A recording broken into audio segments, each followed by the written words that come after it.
started also. Yes, I crashed into the table.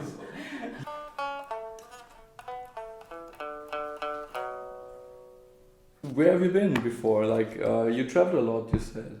Yeah, so this Europe tour, it's been 2 months and 2 weeks. So I only have 2 more weeks. Okay, so we are in the middle of your tour at the moment. Almost the end, yeah. Yeah, okay. Yeah, I started in Berlin. Which club or where have you played? I played at the It's a Bar. Okay. With the other Japanese band called In the Sand Rocks. It was their first Europe tour. You have a little community here in Berlin, like a Japanese community, musicians community? Yeah.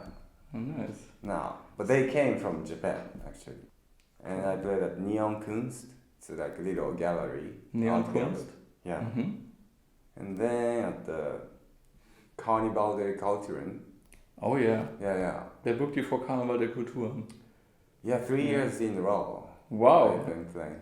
That's an honor, huh? Yeah, because it's a very fun, very special event in Berlin. So That's crazy. Yeah. so many people. So I would love to start like talking about where you're from and where do you grow up. Yeah, I was born in Gifu, Japan. Okay. It's very central on the main island, right next to Nagoya, near Kyoto. Would you like to tell us something about where you grew up and what has it made to you, like influence or family, and do you have brothers or sisters? So no, I'm an only child. And Gifu has no ocean around, no beach, a lot of mountains and rivers. And next to my house it's like a veggie garden. Oh yeah, so you many rice fields around. And you had a private garden where you grow vegetables, your family? We had a little one. Yeah, so we always had fresh fruits, not fruits but veggies. Veggies. So you grew up with the surrounding, and your father and your mother were planting. Yeah, my grandpa. Your grandpa. And now my father is doing. Oh yeah, cool. Yeah. And while you've been a child, your father was working, and both my dad and mom both worked. Yeah. And you've been with your grandfather a lot then? A lot, yeah. So did it make any influence of you, like growing up with your grandpa? Yeah, for sure. Like my grandpa was doing karaoke. Yeah, he was, I think, teaching. Really? Many students, or maybe the leader of the group.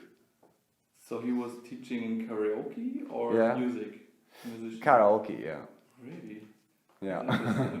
We don't have it here a lot, like, in Japanese it's common, it's a tradition. Common, yeah. We have karaoke boxes, and also some cafe has karaoke, or some bars also has. Yeah. So they're everywhere in Japan. When you come to Japan, pretty much, yeah.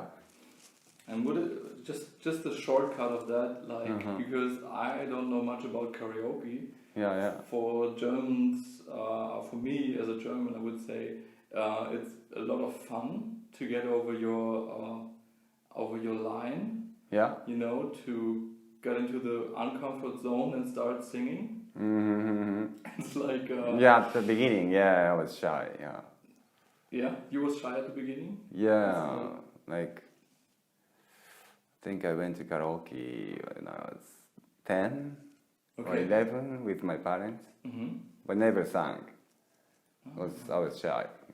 Okay. And I started singing when I was 14, 15, or maybe earlier, 13, yeah. So you started with karaoke?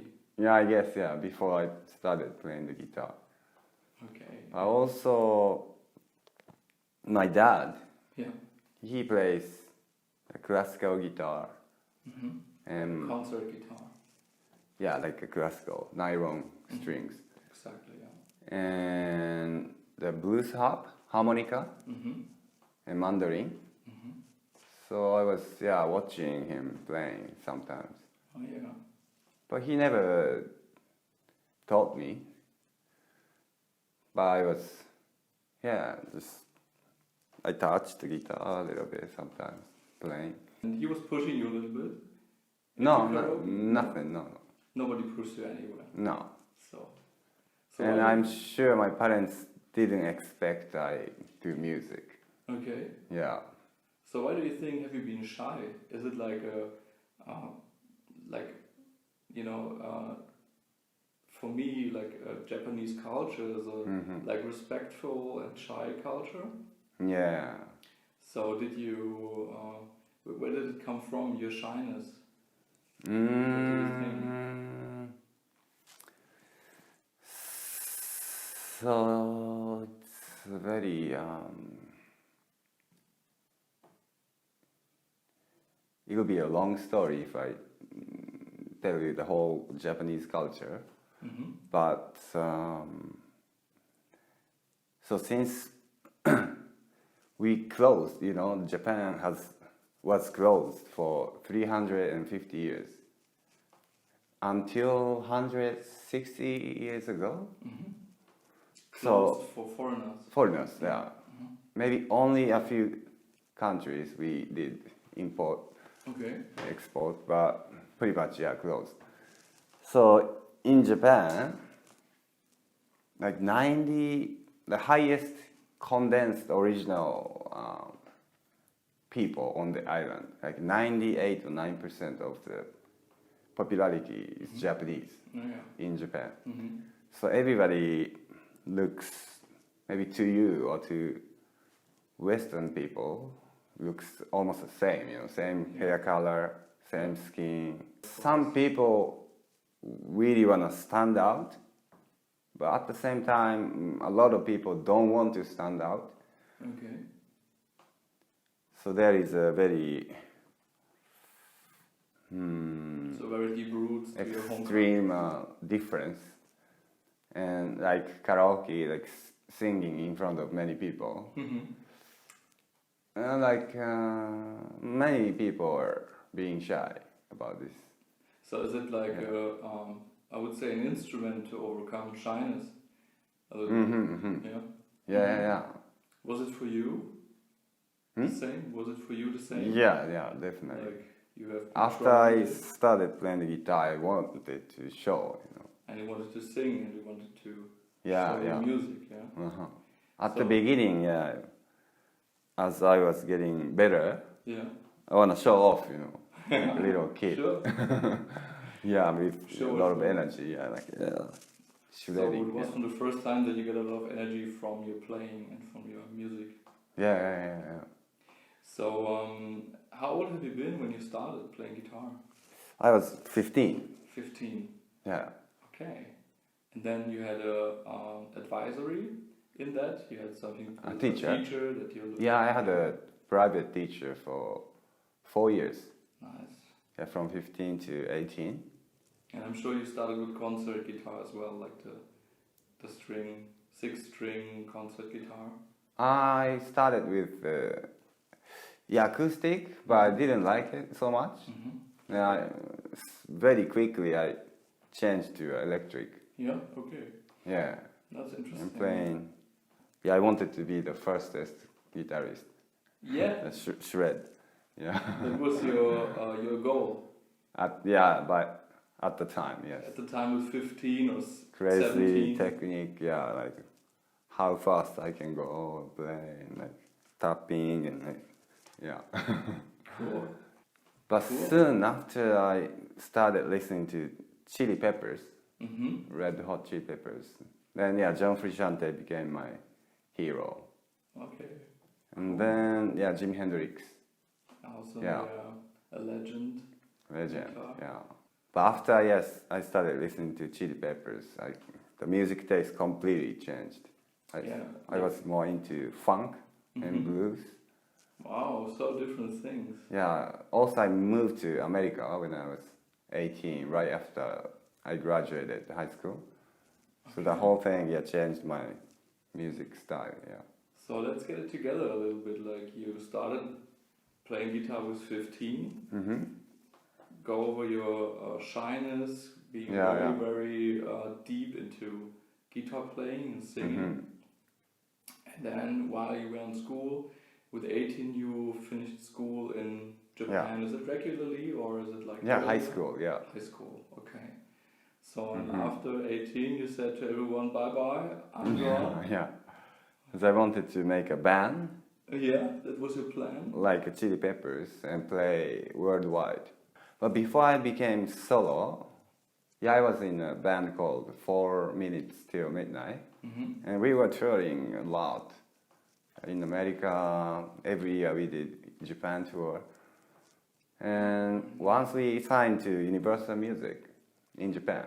And you made some records, like 1 or 2 in the year? Yeah, every 2 years. With the band, we released 4 albums. Okay, so you have been like 8 years? 8 years, a little bit more, 10 years. Wow, that's a long time. Long time. Very long time. So with 18 you just said, okay, but how did you finance that? Going to America, have you made jobs in between or? At first I was a student, full time. Yeah. In America? In America. For music? Or what kind of At studies? first English, Yeah. because I couldn't speak English at all. Even like go to a restaurant and ordering something was trouble. Okay. Yeah. And then you founded your own band? Yeah, at the school, MI, Musicians Institute in Hollywood. In Hollywood. Yeah. Sounds good. Yeah. Was it good? It was good, yeah. The beginning, it was so smooth. Like, oh yeah, cool. and the first show we almost sold out. Brought like 150 people and making pretty good money, and we thought we're gonna be a rock star like very soon. But the reality was different. So it was a good start. And had you got a record label behind you or something, or do you just? No, we were independent. Independent. That was always like, or when did you start solo? I was always writing, recording my solo stuff, but I was definitely focused on the band. Yeah. Okay. Yeah. When has this changed? That you said, okay, I'm so rid of playing bands. My visa was expired. Okay. And also our third bassist was Japanese. So his visa was also expired. So 2 of us had to come back to Japan. And so 2 band members were in US and 2 of us were in Japan. So that makes it very hard. Okay. We still kept playing, like we did once a year Japan tour. But then slowly I shifted to, I had to, doing my solo. And then after a few years, that became my main thing. But different style. With acoustic guitar, I was looping, but still I was singing. So this style is very new, still new to me. So like you started last year with that. With electric again. Okay, cool. Yeah, it's still fresh. It's like traveling a lot around, being Japan, back, being in Australia. Where else have you been? Like, can you count it? Can you like say? Since we met, saw each other last time. Yeah. I think Japan, Taiwan, and South Korea. And like Germany, France, Malta, UK, cool. Latvia. Yeah, we love to have you here, man. Yeah, we plan to move to Berlin. Okay, when do you want to do Hopefully next year. Yeah.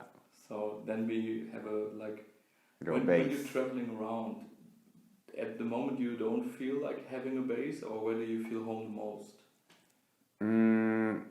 Yeah, so we don't have a house or base.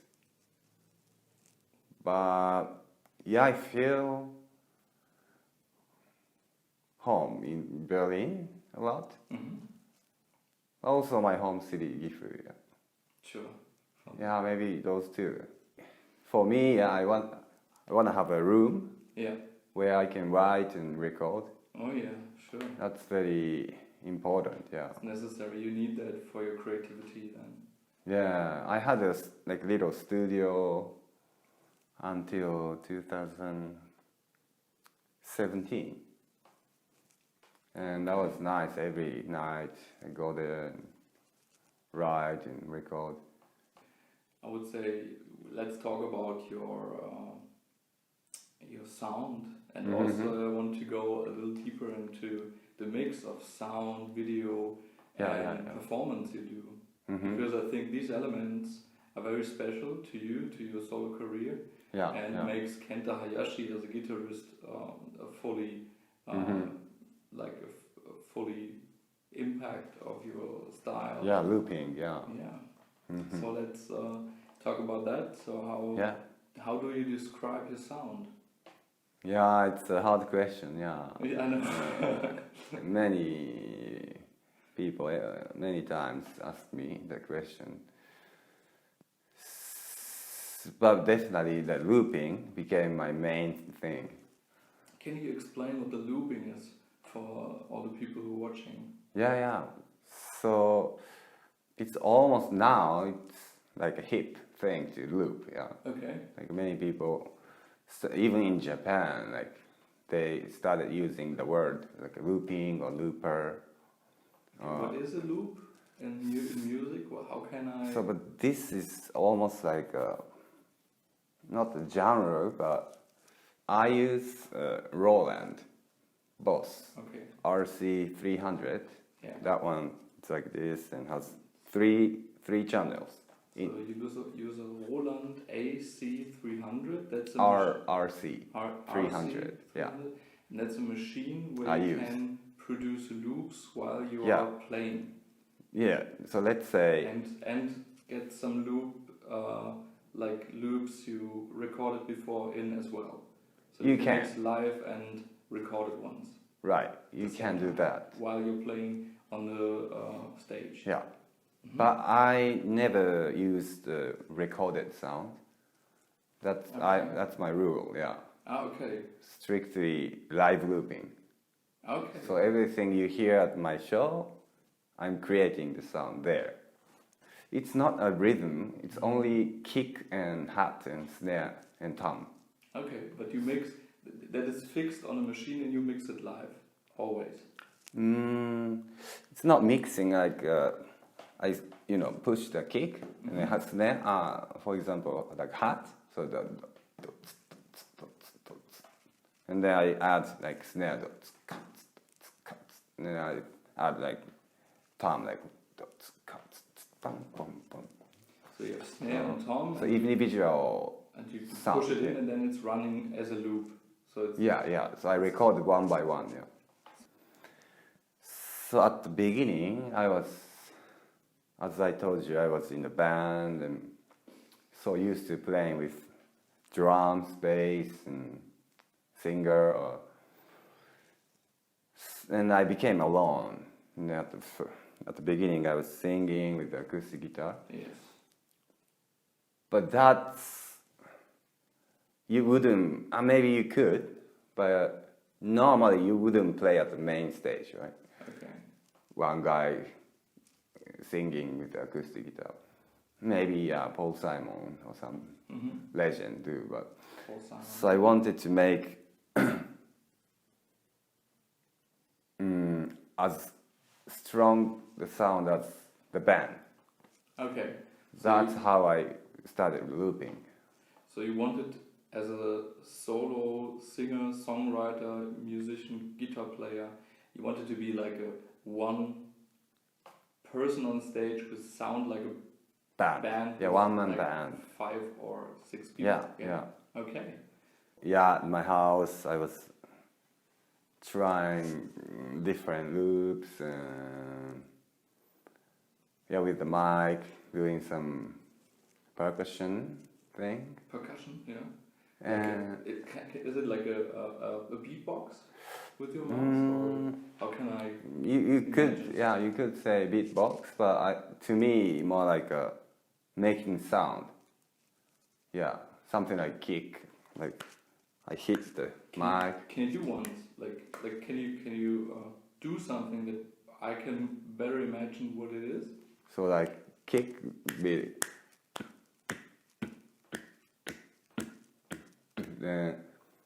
The hat I was making with my mouth. And then you recorded that, or you did it in a loop? Loop. You started with that. So Looping, you started directly with your machine, with the loop machine, and then you did it live always. Yeah. Also, I was hitting the acoustic guitar body as well, making so you never changed. So you never changed. If I get you right, the thing like looping live sound and playing guitar, singing, and not recording and playing something on stage, like or whatever, or when you just all live, trend, Okay. So you started with that. Yeah, and for 4 or 5 years I was doing that lifestyle, acoustic guitar with a mic. That's it. And where did it came from that you started to like figure? I would say like first you figured out your style and you wanted to make impressive music that sounds very unique, and also did you say heavy, or what did you say, like stronger? Strong, like strong. But what's the meaning of strong? Like earlier I already said that even with the acoustic guitar, I still love playing acoustic guitar. Yeah. But acoustic guitar with the looping of the voice, still, it's nice. It's nice, but I want to play on the main stage with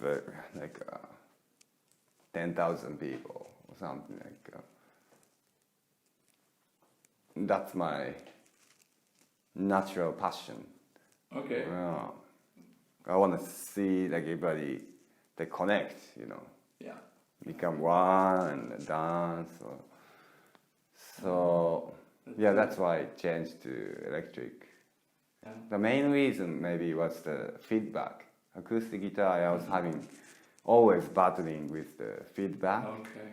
Some stages were okay, but some stages had very sensitive, and if I put a lot of delay, I get like massive feedback. So if so, I cannot loop anymore. Yeah, exactly. So you're clearer with that, and you get your sound impact straight to your crowd, and like without any sounds in between you don't like. So it's very clear for you to send that. Yeah. Oh yeah, nice. Sounds very good. That's the impression I had when I saw you on stage. So really good. And also I started using this little min, the Japanese tribal guitar. Okay, want to show us? Yeah. So, would be nice.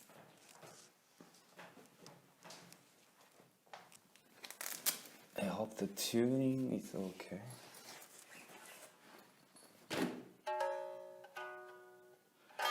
Yeah. So I would say if you're up for it, you can play something if you like. Or just make us know what it is exactly. So. Yeah, it's like a modern version of shamisen. Shamisen is a Japanese traditional string instrument which has 3 strings. Okay, may I show and you explain, so I can show to this camera here? Yeah.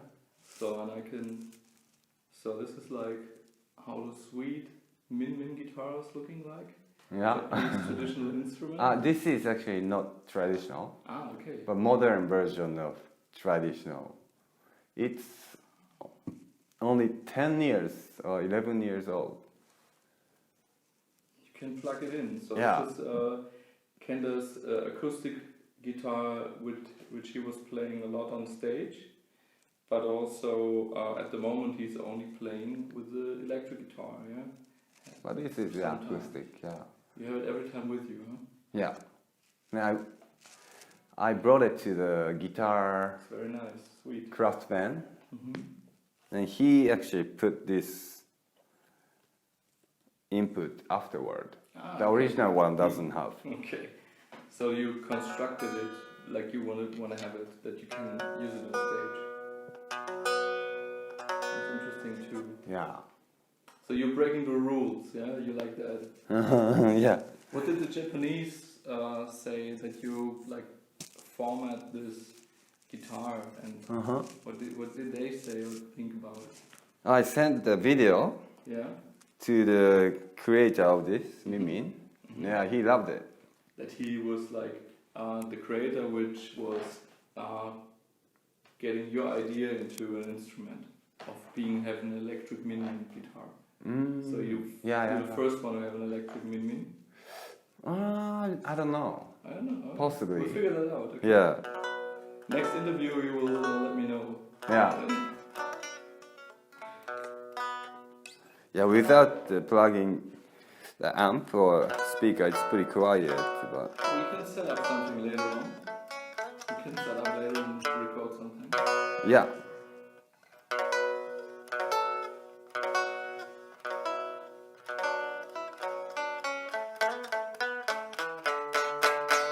Yeah, later, yeah. Nice. Very good. Thanks a lot Yeah, for having this shown up. Very, very cool. So let's get back to the loop. Saying only the evolution was, the loop was like you wanted to have it. The strengthness of your music was there, like the power you want to have it. And only electric guitar was a decision to do so. Yeah, not only, but mainly, yeah. Because we are touring, me and my wife, two of us. So we cannot carry no more additional stuff. My idea is to ask you what's your best performance, describe your sound, and how do you feel on stage by yourself? Yeah, nice question. Thank you.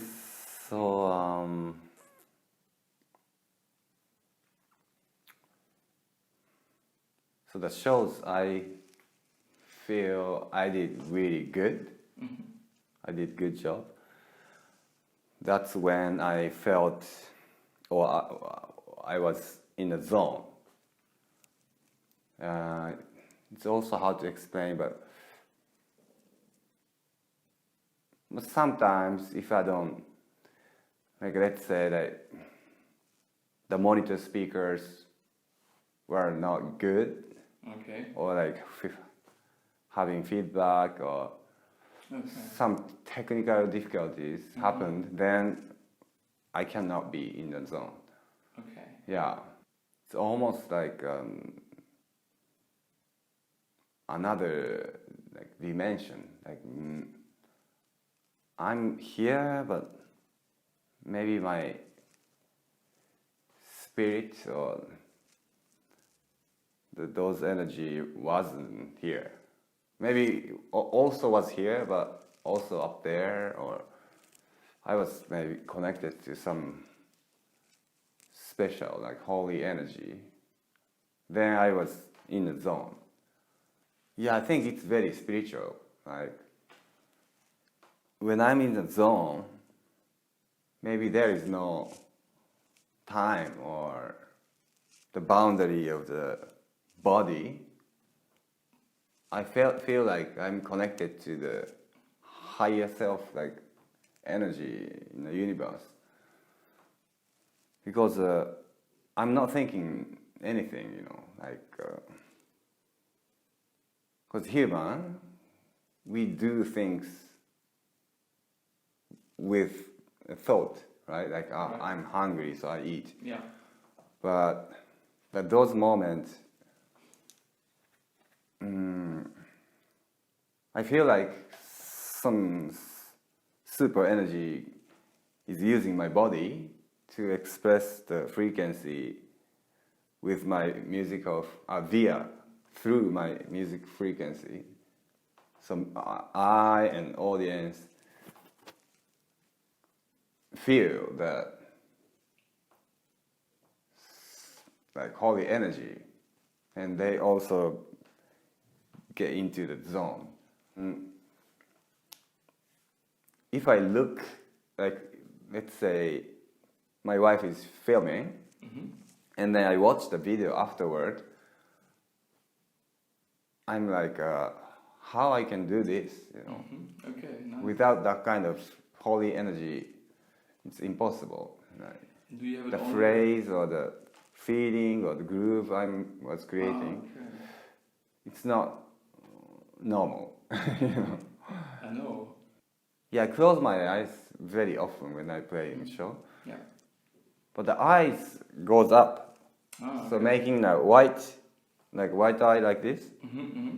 Yeah, I'm often like this when I'm in the zone. Like. Okay. You just so my mind is not here, like somewhere in the sky, or yeah. Doing this is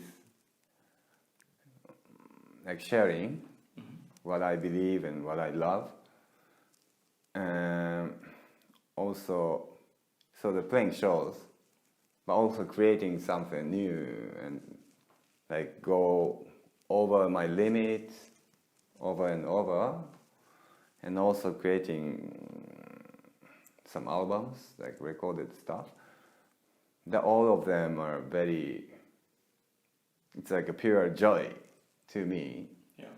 And that joy, sharing that joy with audience or friends or family, that feeling is nothing else can give you that happiness, you know. So that's what you described when we first time met. You said that if you're playing music and doing the loop is like bringing you an endless time. By endless time being and, yeah. Also, it's a good point that some people loop with, for example, Ableton on the computer. Okay. Most of the time they do, how do you say, I forgot the English word, quantize, automatic quantize. So even if you're still a little bit off, the computer, actually you can do it with my looper as well. If you make a note on the rhythm, they automatically fix. So let's say if you are on 120 BPM, it's like a computer, 100% synchronized. Okay. But I don't use that. Yeah, everything's free tempo, no synchronized. So where I step on, like let's say I play the guitar phrase and step on and then step on again. That's how long I loop. So there is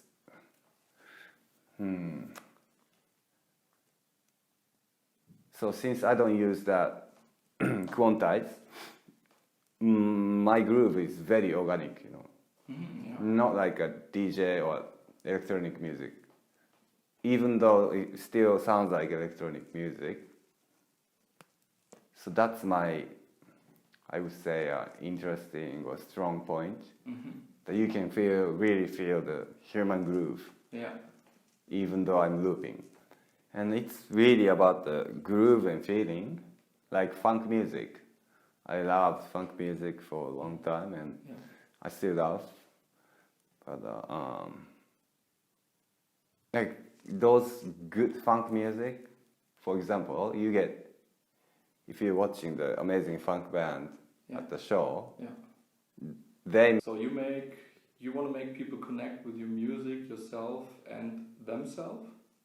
Yeah, right? Definitely, yeah.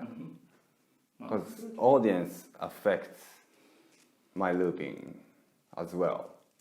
So I always think now. What does it do to you?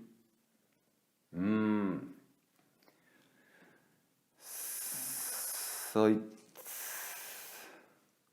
it goes back to the beginning, but We mix it up, yeah. Yeah. So when I started playing the guitar,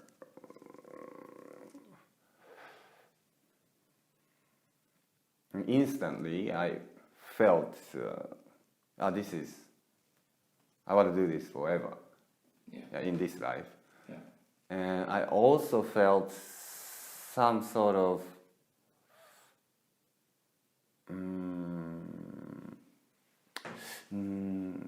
I don't know if this is the right word, but obligation almost. Yeah, I was practicing like so much, like after school, 8 hours on weekdays and 16 hours on weekends. I didn't do anything else, only playing the guitar. Being passionate, you're not able to stop, you're not able to do something else. You're like, if you don't get it, you're like a maniac wanting it. Yeah. But a little bit different than passion. That I definitely had a very strong passion, and also maybe somebody else is moving me to play the guitar. I don't want to sound cheesy, but I really felt so like, this is my thing, like fate, or things to do in this life, on this earth and this generation. So I had no choice, and also it's very fun to me, I'm very excited that you're into the Ring series right now. Yes. You joined the Ring musician series, so it's a separated series from all of the others. Yeah, that's awesome. So I'm glad to have you in. Yeah, me too. Thank you. You can see now what's happening when you. Oh. Wow, nice. Cool. You can also zoom in to your tattoos and stuff. So it's like really changing, Yeah. It took a while, but it's not working. It's good. Wow, crazy. Nice. This is like a test print of analog. So you can have the same.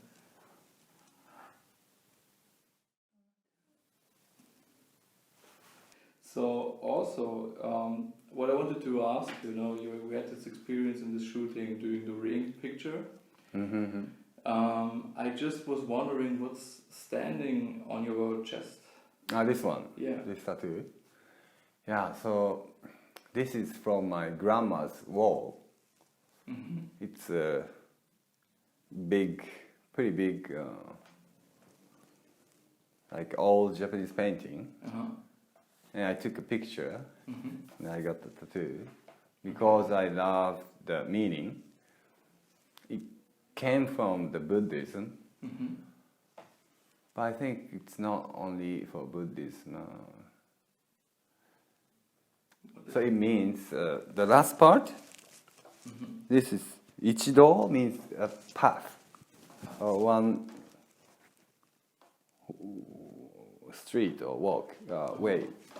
And muge means, so if I put the meaning in a short sentence, it means of a path of fate you are walking on. And you tattooed it for yourself to remind that, to have a hold on it? Yeah, actually all my tattoos, it's a message for me. It's not, so everything's, this is a little bit different, but usually people get tattoo opposite way, no? Yeah. Like, but Like for others. Yeah, for all my tattoos, it's for me. You can read. read all your tattoos Yeah. that you have. Mm-hmm. Okay. Just to remember the moment and sometimes a decision I made or commitment. If you are a very strong person, I don't know it's a good example, but if you are like a Buddha, maybe you don't need it, you know. Okay. But human, we are so easy to forget. And so yeah, I wanted to remember all the moments. So I need to remember for your daily time, for your life, for your things you're working memory. on. Yeah. And are they always like a very positive signs? Positive, yes. Yeah. Very good. Yeah. Okay. Do you have some more explanation about, like you have? Is this a new one or? This is my second tattoo. Second tattoo. So pretty old. Yeah, when I was 21. Also Japanese sign. It says Ichion new kon. I made the word or sentence. Okay. But they like baseball players, they use similar sentence. Ikkyu Newcon means you put your spirit into one throw. Ah, okay. So all you have, like all what's inside of you. So I changed the ball part to the sound. So Ikkyu Newcon means I put my spirit into every tone I make. And you have some symbols tattooed, is that right? Like symbols? Yeah, like this one. I think this is my third tattoo. I made the design as well. This character means love. And this is a peace sign. Okay, yeah. So peace and love. Peace and love. Yeah. Yeah. And with that's the one that's colored. Yeah, you have a lot of black and white, or just black tattoos. Mm-hmm. This is like one color with. Green, yellow, and red. Is there an expectation in it? Yeah, I heard the Rasta color. I wouldn't say I got it as a Rasta color, but this is like a color of the human history or nature. Like green's nature, the yellow is gold, and red is blood. But that's the whole. It captures the human history right here. Yeah, with the peace and love. Yeah. And I was wondering, like, is it common being tattooed in Japan, like us in Europe? Because you have a lot of culture and tradition about tattoos. It's not as popular as here. Okay, some special part of society does it, or? It's getting changed. It's changing now. Okay, more open? Like more open, yeah. Like for example, like onsen, hot springs. Yeah. Usually you cannot go if you have a tattoo. Okay. But now many onsen, the hot spring places, change the rule. Yeah, and they're not welcoming everybody. Conservative. They're not conservative anymore. Like they open themselves for tattooed people and. But Japan has the culture of tattoo. Maybe that still stays in our feeling, or especially older people. So one is during like wartime. Second World War, you mean? No, like Japanese wartime, like samurai era. Criminals and somebody who did like wrong thing or bad things, they tattoo them and send it to the islands. Okay. So maybe that culture affects the kind of minus or negative image towards to the tattoo.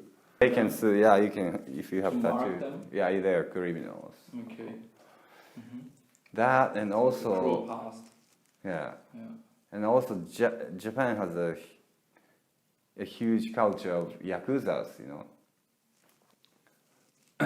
yakuza people, and they normally get the full tattoo on the back and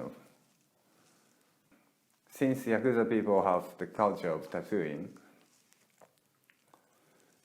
let's say one hot spring, if they say they have to ban those people, otherwise normal people don't want to come.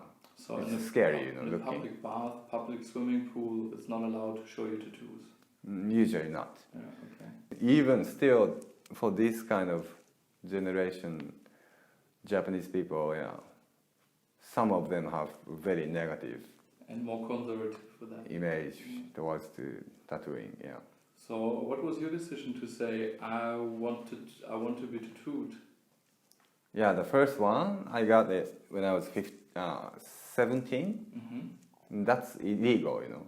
You have to be 18. Here as well, the same in Europe. Yeah, but the main reason was so everybody was saying, like adult people, if you have tattoo, it's just stupid, you know, you cannot have a normal job later on. Yes. Even if it's covered, like here or something, like maybe if you go to a public bath and people find out. That was the reason I got the tattoo, because I already made my mind commitment.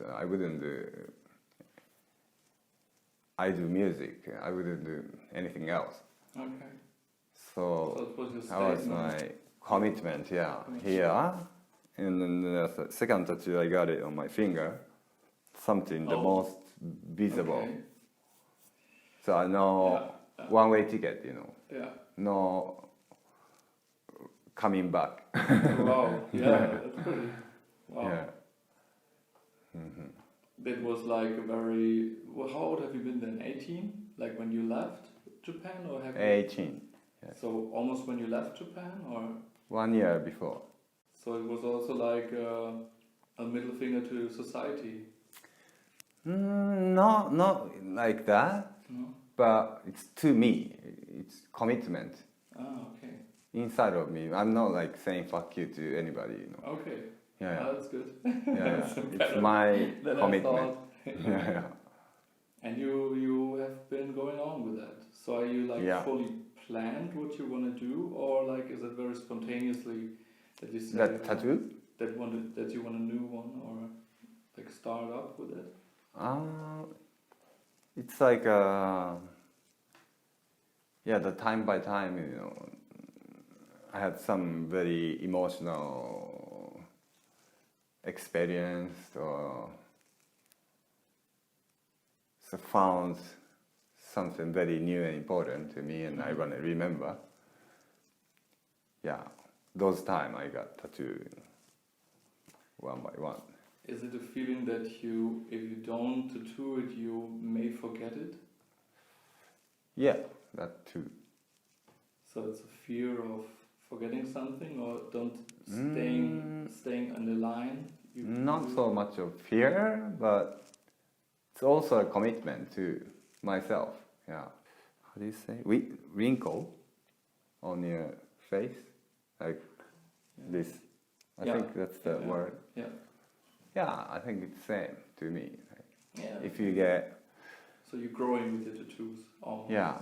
If you go over like really sad experience or anger or happiness too, you get more wrinkles, right? Mm-hmm. So they're very, very clear choose places also, like the places where they have to be. Is it also a feeling thing, or do you feeling thing. Yeah. About, are you looking to yourself naked and say like, it would be looking good here, looking good there for yourself, or is it both? Yeah, both.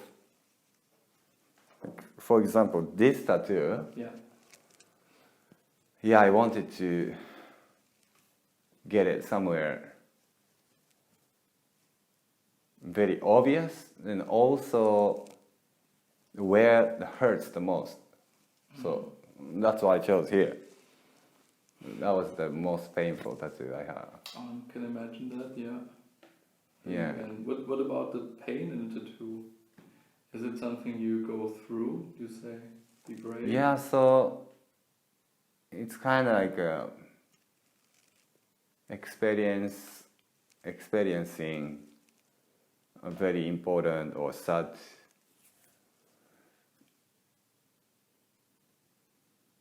thing in your life, and if you go beyond, then you're more mature, or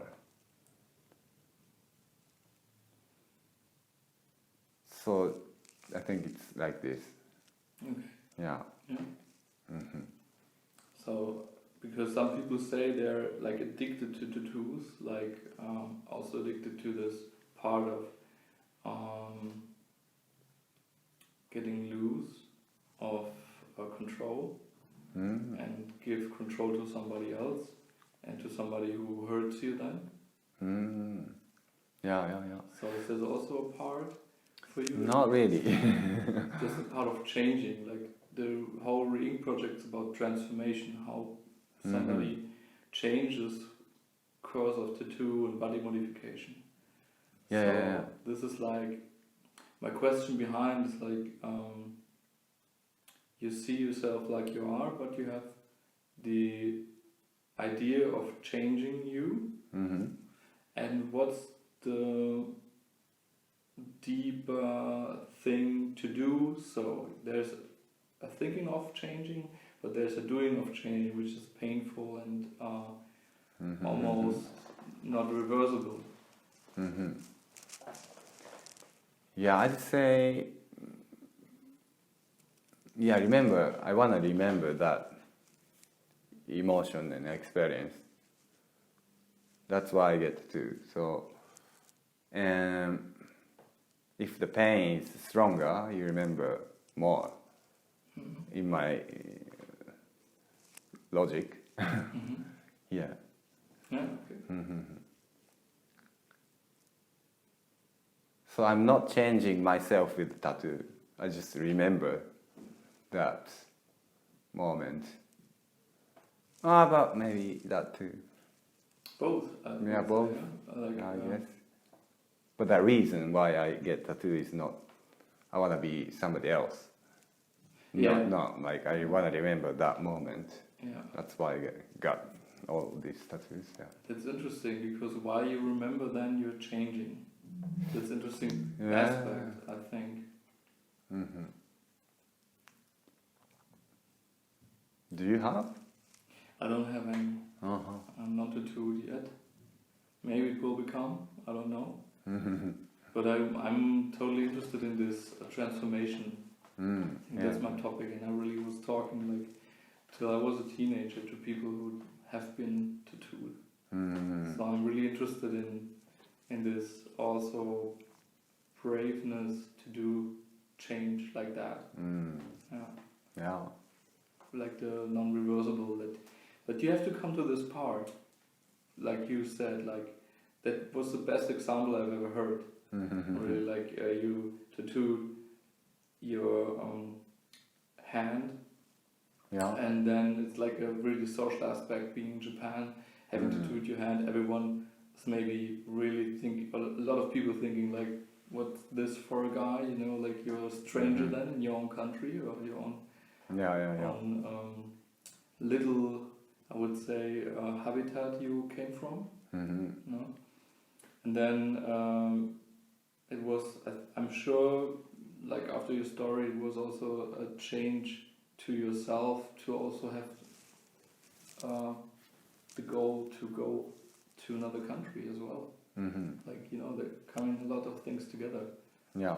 So it's very cool that you said like you did it just for yourself. Yes. Because you wanted to change and to remind and to make yourself clear that you are having a next step of being you or coming to yourself. Yeah. Yeah, that's a really good thing. Do you have another idea for a new tattoo and go for it, or? Not yet. Not yet. Yeah, not yet. So it will come out of yourself. What are these tattoos, also the different tattoos, which has a difficult meaning, a difficult reminder, and difficult change in your life? What do they do to you when you look at it? Yeah, I remember that moment at the time. Yeah, I remember them all. You also, when you're finished with that process, do you look at it and think behind feelings or something, or you just be proud to have finished it maybe, or get over it, next step with your self-development?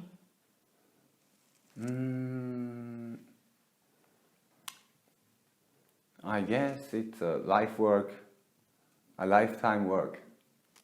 Yeah, so I think all the tattoos with the meaning keeps going. Yeah. Yeah, sure.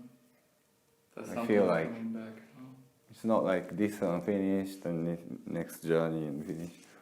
I think they all still, growing. Completing, I would say. Yeah. Maybe when I die, maybe that's when completed. That.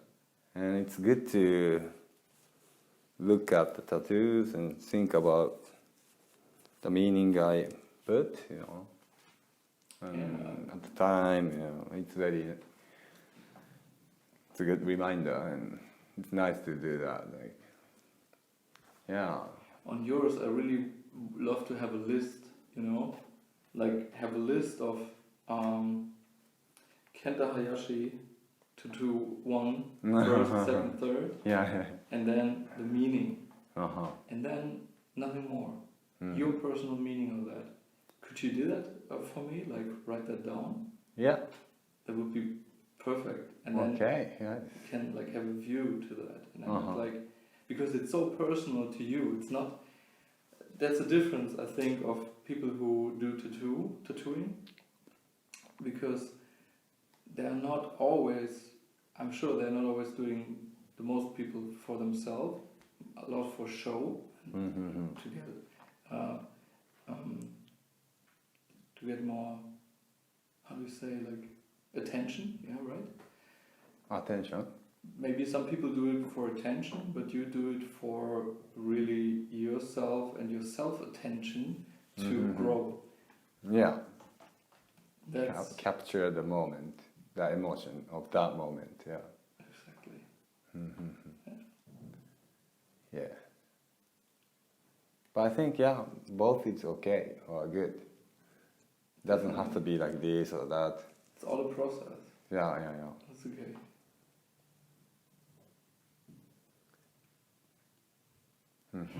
Yeah. It's so good. It's very nice. I love this talk.